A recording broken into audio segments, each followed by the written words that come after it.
वालेकुम वीवर, उम्मीद करता हूँ आप सब दोस्त खैरियत से होंगे। तुसीं वेख रहे हो मेरा चैनल स्नैन एग्रीकल्चर भी लोग। अब मैं थोड़े नाल नवी वीडियो लैके हाज़र होया। वीडियो वेखने तो पहले मेरे चैनल को लाइक सब्सक्राइब कर लो। ये थोड़ी वाल मैंने हौसला देने गिफ्ट हो सी, ताकि मैं थोड़े नाल नवी नवी इन्फॉर्मेशन शेयर कर सका। दोस्तों मैं आज आपको बताऊँगा ये गोबर की खाद है। ये 20-25 ट्रालियाँ हम देख रहे हैं, ठीक है। ये है पुराना, लेकिन ये बारिश की वजह से गीला हुआ पड़ा है।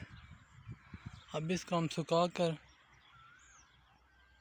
इसको बनाएंगे, पाउडर बनाएंगे, जो हम ज़मीन में डालेंगे और उस पर हम सब्जियाँ लगाएंगे।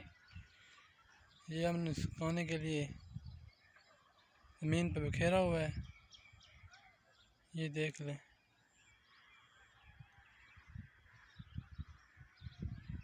ये आपको नज़र आ रहा होगा, ज़मीन बिखरा हुआ आपको नज़र आ रहा है। ये हम ज़मीन में डालेंगे और ताकि अच्छी पैदावार हासिल हो सके।